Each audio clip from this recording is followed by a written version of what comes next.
अस्सलामु अलैकुम वरहमतुल्लाहि वबरकातुहू। आज हमारी इस नशिस्त में हम बात कर रहे हैं आदात की दुनिया पे, इल्मुल आदात के ऊपर।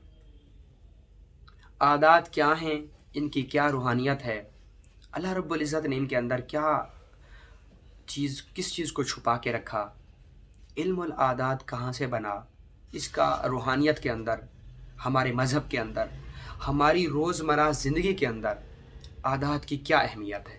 आज की हमारी जो नशिस्त है ये इसी टॉपिक पर है कि इल्मुल आदात क्या है और हिंसों की दुनिया क्या है। ये नंबर्स जो 1 से लेकर 9 तक हिंसों पर मुश्तमिल हैं, ये अपने अंदर क्या रखते हैं और वो कौन शख्स था जिसने ये नंबर दरियाफ़्त किए। देखें, इस कायनात के अंदर अल्लाह ने बहुत सारी चीज़ें रखी और फरमाया कि मैंने इन तमाम चीज़ों के अंदर अपनी निशानियों को छुपा के रखा। ये जो आदाद हैं, ये जो हिंसे हैं, ये जो नंबर्स हैं, ये अपने अंदर एक ख़ास रूहानियत रखते हैं। वो कैसे? सबसे पहले हम दुनियावी लिहाज से बात करते हैं कि दुनिया में नंबर्स की क्या अहमियत है, दीन में नंबर्स की क्या अहमियत है, हमारी रूटीन वाइज ज़िंदगी में, डेली हमारी प्रैक्टिकल लाइफ में आदात की क्या अहमियत है। देखें, आजकल के दौर में, जदीद दौर में, आजकल के दौर में सारी ये जो दुनिया है ये चल ही नंबर्स के ऊपर रही है। वो आप मोबाइल नंबर ले लें, वो आप अपनी कार का नंबर ले लें, वो अपने गली का घर नंबर ले लें, वो आप गली नंबर ले लें, वो आप अपने लैपटॉप को ले लें, मोबाइल को ले लें, या आप पासवर्ड को ले लें। अब तो घरों के लॉक भी नंबर्स के ऊपर आ गए हैं कि सिक्योरिटी कैमराज ऐसे लग गए हैं कि आप उनके ऊपर थंब लगाएंगे या फिर नंबर्स लिखेंगे तो वो गेट खुद ब खुद ओपन हो जाएगा। तो ये असर हाज़िर में भी नंबर्स जो है ना आहिस्ता आहिस्ता हमारे यहाँ ज़्यादा राइजुल वक्त हो रहे हैं। इवन आप अपने कपड़ों की नाप दे रहे हैं तो वो भी नंबर है। आप कहीं जॉब के लिए जा रहे हैं तो आपके कद और बॉडी स्ट्रक्चर को जो माप रहे हैं वो भी तो नंबर में ही माप रहे हैं। अगर आपका वेट कर रहे हैं, वज़न कर रहे हैं तो वो भी नंबर में कर रहे हैं। यानी नंबर हमारे इर्द गिर्द, हमें आए दिन नंबर से वास्ता पड़ता है। और नंबर्स की बात कर रहे हैं तो नंबर जो हैं वो 1 से लेकर 9 तक हैं, 1 से लेकर 9 तक। अच्छा, जो 9 है, इसको, ये सरताज अदद है, इसको सारे अददों पर हुकूमत हासिल है। क्यों? क्योंकि 9 के अंदर 8 भी है, 7 भी है, 6 भी है, 5 भी है, 4 भी है, 3 भी है, 2 भी है और 1 भी है। इसीलिए कहा जाता है कि जो 9 नंबर है वो अददों का सरताज नंबर है और ये सैयदा फ़ातिमा सलामुल्लाह अलैहा सलवातुल्लाह अलैहा का अदद है, मुतलका नंबर है। और अहले तशरीह हज़रात अदद 9 की अंगूठी भी बनाते हैं और माहिर जुफ़र इल्मुल आदात भी आदात के नंबर्स की मुख्तलिफ़ सातों में, मुख्तलिफ़ शर्फ़ में, मुख्तलिफ़ अलवाहें नंबर्स की बनाते हैं इन नंबर्स से जो है ना रूहानियत लेने के लिए। अल्लाह रब्बुल इज़्ज़त ने भी नंबर्स की अहमियत इन अल्फाज में बयान की। अल्लाह रब्बुल इज़्ज़त ने सूरत जिन में फरमाया कि कुल्लु शैइन अददा, हमने हर चीज़ अददों में छुपा के रख दी। हमने 7 आसमानें बनाई, 7 ज़मीनें बनाई, 6 दिन में तेरे रब ने ज़मीन और आसमान बना दी, जन्नत के इतने दरवाज़े बना दिए, जहन्नम के इतने दरवाज़े बना दिए, 1,24,000 कमोबेश पैगम्बर बना दिए, 5 तन 5 आदमी सारी उम्मत से अलग कर दिए, 12 इमाम बना दिए। फिर एक दूसरे मकतब फ़िक्र में 4 आइमा हैं, आइमा अरबा हैं। नमाज की रकातें देख लें आप तो उनमें रोज़े के, अफ्तार के और शहरी के औकात देख लें। यानी हमारे दीन के अंदर भी इल्मुल आदात या नंबर्स है। नंबर्स या इल्मुल आदात की अहमियत का अंदाज़ा आप इस बात से लगा लें, आप जो अच्छाई और बुराई कर रहे हैं वो भी नंबर्स की शक्ल में लिखी जा रही है और क़यामत वाले दिन अल्लाह रब्बुल इज़्ज़त आपको वो तोल के आपको जज़ा और सज़ा देगा। जब हम कब्र में रखे जाएंगे तो आम तौर पे ये कहा जाता है कि आपका हिसाब होगा और हिसाब किताब ही तो नंबर्स में ही होता है। यानी नंबर्स इल्मुल आदात दीनी लिहाज से, दुनियावी लिहाज से हर जगह से हमारे ताक़ुब में है और आए दिन हमारा नंबर्स के साथ वास्ता पड़ता है। अब हम बात करते हैं अपने टॉपिक से रिलेटेड कि रूहानियत के अंदर नंबर्स की क्या अहमियत है।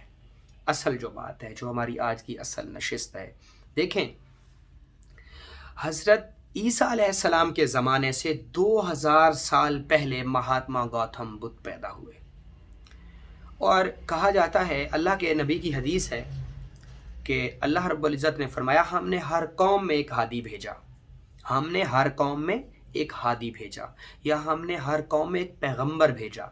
अब हर कौम से मुराद यहाँ ये है कि वो भले हिंदू हो भले मुस्लिम हो।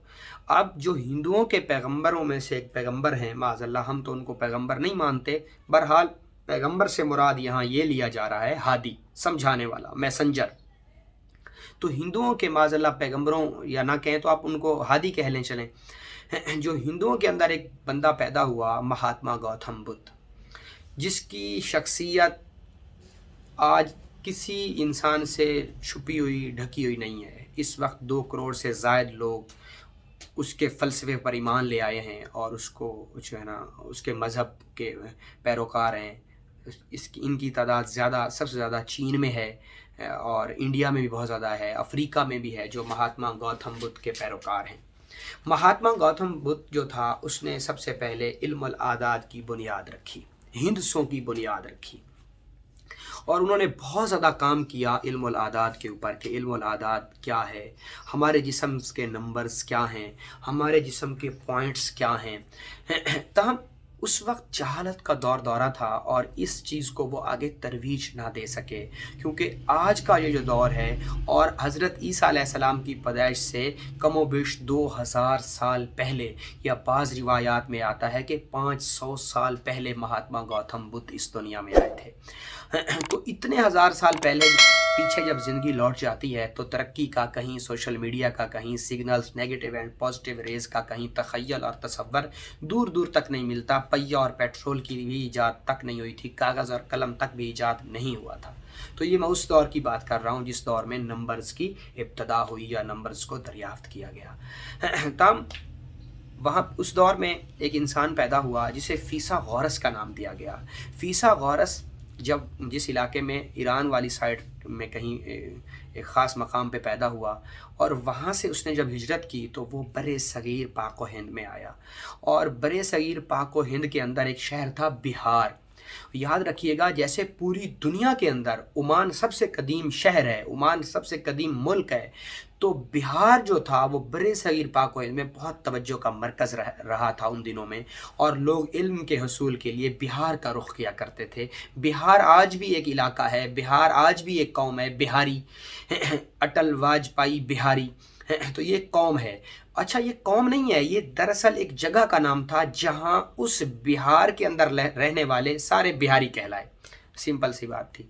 तो बिहार में आए फ़ीसागोरस, और बिहार में ही महात्मा गौतम बुद्ध रहा करते थे। तो फ़ीसागोरस ने महात्मा गौतम बुद्ध की शागिर्दी अख्तियार की और लगभग 10 साल तक आपने इल्मुल आदाद महात्मा गौतम बुद्ध से सीखा। फ़ीसागोरस बहुत बड़ा हकीम भी था, बहुत बड़ा मुफक्कर भी था। याद रखिएगा, ये वही पहला इंसान था फ़ीसागोरस जिसने आपको और हमें बताया था आज से हज़ारों साल पहले, सदियों साल पहले, कि ज़मीन गोल है। आज भी साइंस की इस जदीद बढ़ती हुई तुग़यानी वाले समंदर जो ठाठे मार रहा है, अपनी तुग़यानी के ज़ोर पर उबल रहा है, वो भी मानता है कि ज़मीन गोल है। बहुत ज़्यादा रिसर्च के बाद ये बात, इस चीज़ का ये लोग पता लगा सके कि ज़मीन की जो पूरी शेप है वो गोल है। और यही बात आज से हज़ारों साल पहले फ़ीसागोरस ने की। और फ़ीसागोरस से किसी ने पूछा कि आपने इतनी बड़ी रिसर्च कैसे की, तो उसने बताया कि मैंने ये रिसर्च इल्मुल आदात से की थी, इल्मुल आदात से, हिंदसों के इल्म से, नंबर्स के इल्म से। और नंबर्स का इल्म जो था वो महात्मा गौतम बुद्ध ने फ़ीसागोरस को सिखाया था। अब फ़ीसागोरस ने और भी बहुत सारी रिसर्च की। ये वही शख्स था फ़ीसागोरस जिसने रिसर्च करके आज से हज़ारों सदियां पहले बताया था कि चाँद की अपनी कोई रोशनी नहीं होती, बल्कि ये सूरज से रोशनी मुनक़सिम करके हमें रोशन दिखाई देता है। आज जदीद साइंस इस चीज़ को साबित कर रही है कि बिल्कुल फ़ीसागोरस की ये पेशन गोई सच थी, और उसने बहुत सारी पेशन गोइयाँ करके बताई। तो जब फ़ीसागोरस से पूछा गया कि आपने ये सारा कुछ कैसे हासिल किया, तो उन्होंने बताया कि मैंने इल्मुल आदाद के साथ हिंदसों और नंबर्स के इल्म के बहुत बड़े समंदर में गहरी गोता जनी करके मैंने इन चीज़ों का ताक़ुब किया, और मैंने नई इजादात करके दुनिया को बताया कि इल्मुल आदाद अपने अंदर कितनी बहुत बड़ी एक दुनिया और कायनात छुपाए बैठा है। इसी के साथ आपको एक मज़े की बात यहाँ पे बताऊँ कि महात्मा गौतम बुद्ध से जब फिसागोरस ने 10 साल तक अपनी पूरी तालीम मुकम्मल कर ली, तो आखिर में फिसागोरस ने महात्मा गौतम बुद्ध से एक सवाल किया कि आपको इतना बड़ा ज्ञान, इतना बड़ा नॉलेज कैसे हासिल हुआ? तो महात्मा गौतम बुद्ध ने ये बताया कि मेरी तरबियत ईली ने की है, मेरी तरबियत ईली ने की है।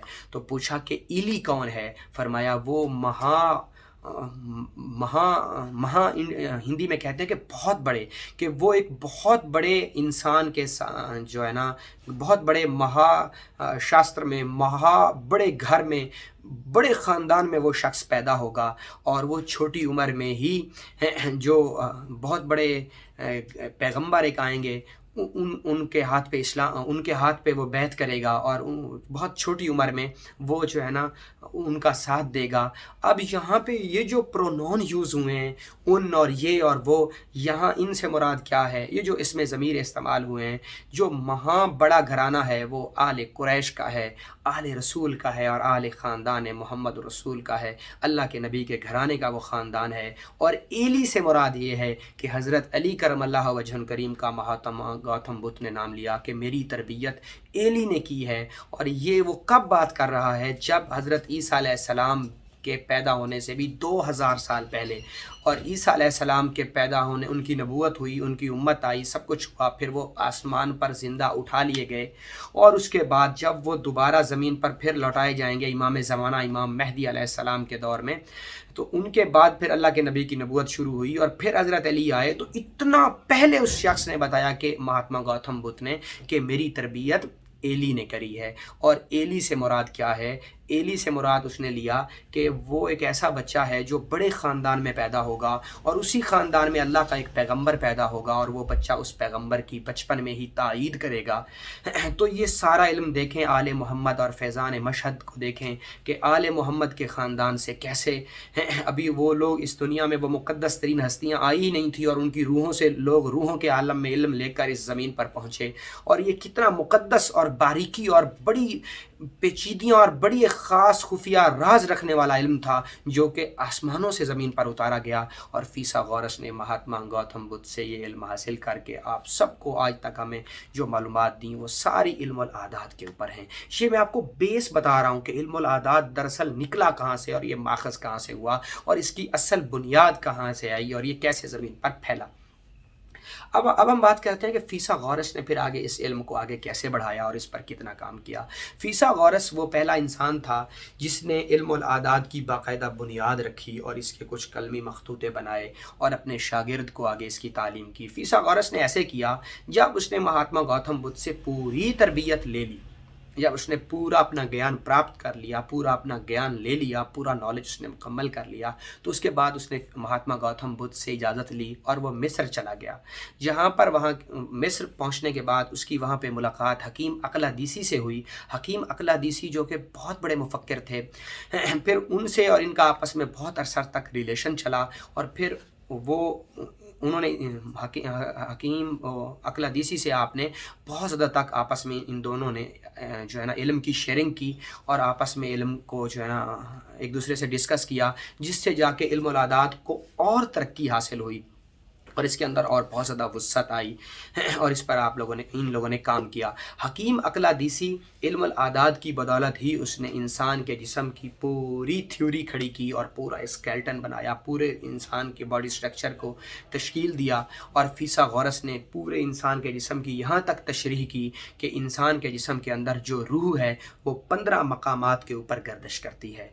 15 ऐसे ख़ास पॉइंट्स हैं जिनके ऊपर रूह गर्दिश करती है। तो ये जो फिंगर 15 है, ये इल्मुल आदात की अहमियत को शो कर रहा है। इसी के साथ हकीम अक़लादीसी के आगे शागिर्द हुए सुकरात, बुकरात, अफलातून, बहुत सारे लोग ये जो इब्तदाई लोग थे जिन्होंने तिब का नॉलेज दरियाफ़्त किया। ये जो हिकमत का नॉलेज था, ये भी इल्मुल आदात से ही आगे चढ़ा। इंसान के जिस्म की तशरीह की गई कि इंसान के जिस्म के कितनी हड्डियाँ और कितने जॉइंट्स और जोड़ होते हैं, इंसान के दिमाग के कितने खुलिये होते हैं, और दिमाग के कितने हिस्से होते हैं, आँख के पीछे कितने आरीना रेटिना रेटिना, कोरिना और आइरिस और पता नहीं क्या क्या होता है, और इंसान के जिस्म के अंदर आंतों की लंबाई और चौड़ाई कितनी होती है, इंसान का मैदा कितना उसका मौकब हुजम है, उसका कितना जो है ना वो जगह घेरता है। और इंसान इवन के फीसागोरस ने यहाँ तक लिखा कि आप इल्मुल आदात की बदौलत अपनी सांसों को भी नाप सकते हैं। ये भी इल्मुल आदात है कि सांस आ रही है और सांस जा रही है, सांस आ रही है और सांस जा रही है,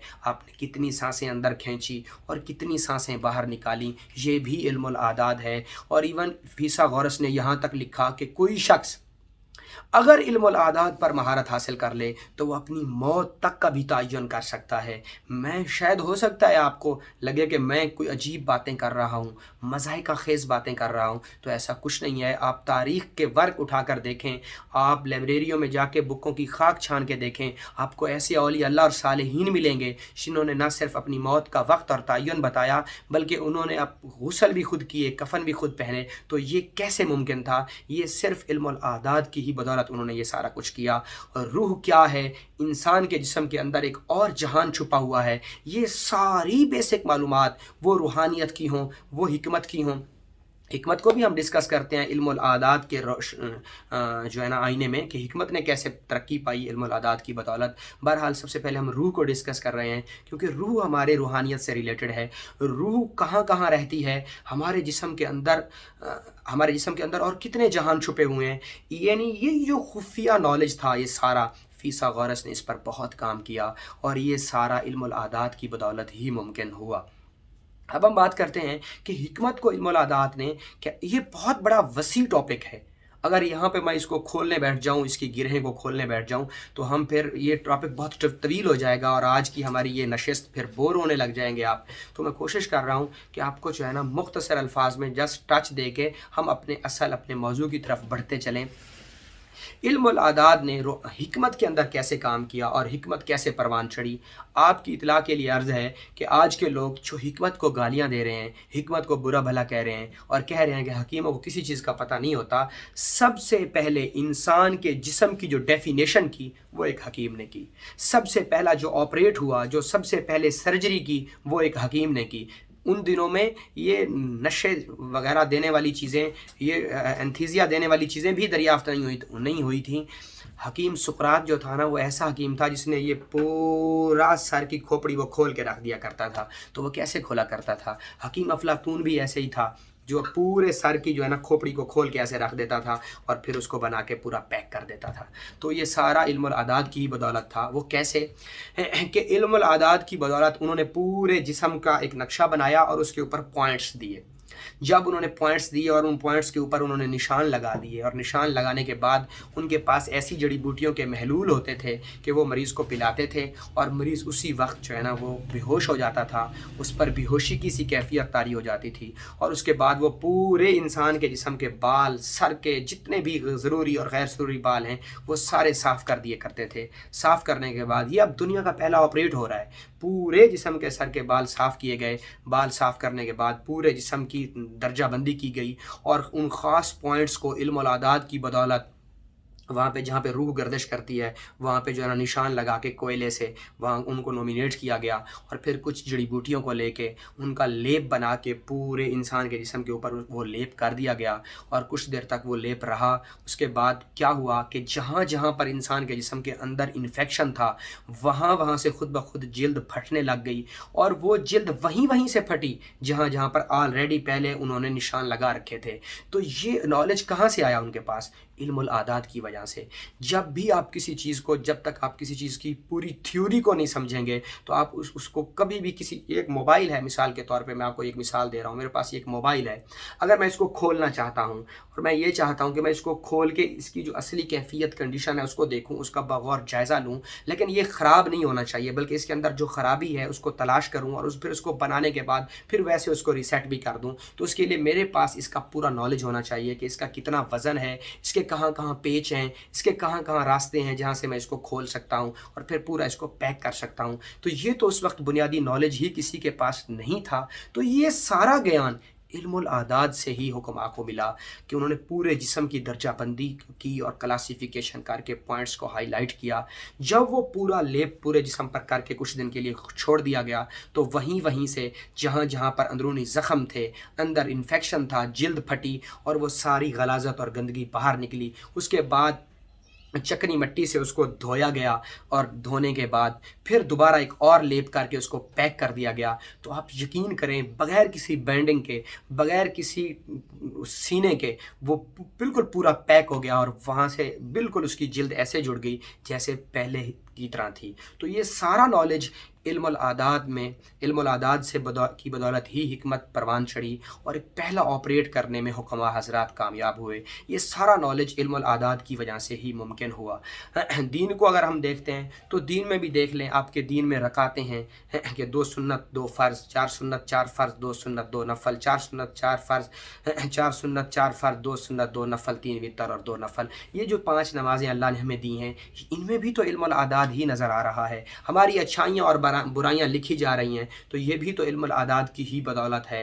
اللہ نے فرمایا کہ جب تم مسجد کی طرف چلتے ہو، جتنے قدم چلتے ہو میں تمہیں اتنے تمہاری گناہ معاف ہو جاتے ہیں، یعنی مختلف اس کی فضیلتیں اللہ رب العزت نے ہمیں بیان کی۔ جب تم قرآن کا ایک لفظ پڑھتے ہو تو اللہ تمہیں 10 تمہارے گناہ مٹا دیتا ہے، 10 درجے بلند کر دیتا ہے، تمہیں 10 نیکیاں دیتا ہے۔ تم جب سلام میں پہل کرتے ہو اللہ آسمانوں سے 100 نیکیاں اتارتا ہے، 90 اس کے کھاتے میں، 10 اس کے کھاتے میں۔ تو یہ سارا کیا ہے؟ یہ سارا علم العادات ہے۔ اب میں نے آپ کو کوشش کی کہ میں نے آپ کو بتایا کہ علم العادات کا دین میں کیا تعلق ہے، سائنس میں کیا تعلق ہے، روحانیت میں کیا تعلق ہے، روح میں کیا تعلق ہے، حکمت میں کیا تعلق ہے۔ اب ہم بات کریں گے کہ ہماری عملیات کے اندر علم العادات کا کیا تعلق ہے۔ یہ جو نمبرز پیر حضرات خانے بنا کے ان کے اندر نمبرز لکھ کے دے دیتے ہیں، ان کے اندر ایسا کیا خاص راز چھپا ہوا ہے، یہ ایسی کیا ان کے اندر خاص قوتیں چھپی ہوئی ہیں؟ تو میں کوشش کروں گا یہ بھی آپ کو اگلی ایک نشست بنا کے ہماری اگلی کلاس میں پورا پراپر وے میں آپ کو میں سمجھاؤں کہ علم العادات کی روحانیت کے اندر کیا تعلق ہے اس کا۔ تو جیسے کہ ہم نے پہلا سبق میں نے آپ کو دیا کہ آپ نے ڈاٹ کی پریکٹس کرنی ہے، اسی کے ساتھ آپ نے کیا کرنا ہے کہ سورہ اخلاص کی یکم رمضان المبارک سے لے کر ہم نے 40 دن تک سورۃ اخلاص کی ایک تسبیح مکمل کی۔ اس کے بعد ذی الحج سے میں نے آپ کو باقاعدہ اس عمل کی اجازت دی کہ اب آپ نے 313 بار سورۃ اخلاص کو 40 دن مکمل کرنا ہے۔ تو اسی کے ساتھ اب یہ ہمارا اگلا سبق علم العادات کو ہم نے لے کے اپنے ساتھ چلنا ہے، کیونکہ روحوں کا علم العادات کے بغیر نامکمل ہے۔ تو اسی کے ساتھ جو ہے نا ہماری جو اگلی نشست ہے اس میں میں نے آج کی ہماری نشست میں نے آپ کو بیسک علم العادات کا ٹچ دیا کہ آپ کو ہاؤ ناؤ ہو جانی چاہیے کہ علم العادات بیسک ہے کیا، اس کی بنیاد کیا ہے۔ تو پھر اگلی کلاس میں آپ کو علم العادات کا سبق پڑھاؤں گا جو ہم نے اس کو سورہ اخلاص کے ساتھ لے کے آگے چلنا ہے، اور روحانیت کے اندر تعویذات کی، نمبرز کی کیا تعلق ہے، کیا ہے ایسا کہ ہم جو ہے نا ان خانوں کے اندر، ان ڈبوں کے اندر خاص نمبرز لکھتے ہیں، اور ان کے اندر ایسا کیا شفائی راز چھپے ہوئے ہیں کہ جن کی بدولت جادو، نظر بد، آسیب، ساڑستی، نحوست سیارگان، نفسیاتی مریض، نفسیاتی امراض، ڈیمنشیا، ڈپریشن، انگزائٹی، ٹینشن اور اس سے ریلیٹڈ بہت ساری امراض کا ہم علاج کر سکتے ہیں۔ ان نمبرز میں ایسا کیا چھپا ہوا ہے، یہ تمام تر ہم اپنی اگلی نشست میں پڑھیں گے انشاءاللہ العزیز۔ ملتے ہیں پھر ایک نئی نشست میں، اس وقت تک مجھے اجازت دیجیے، اللہ حافظ۔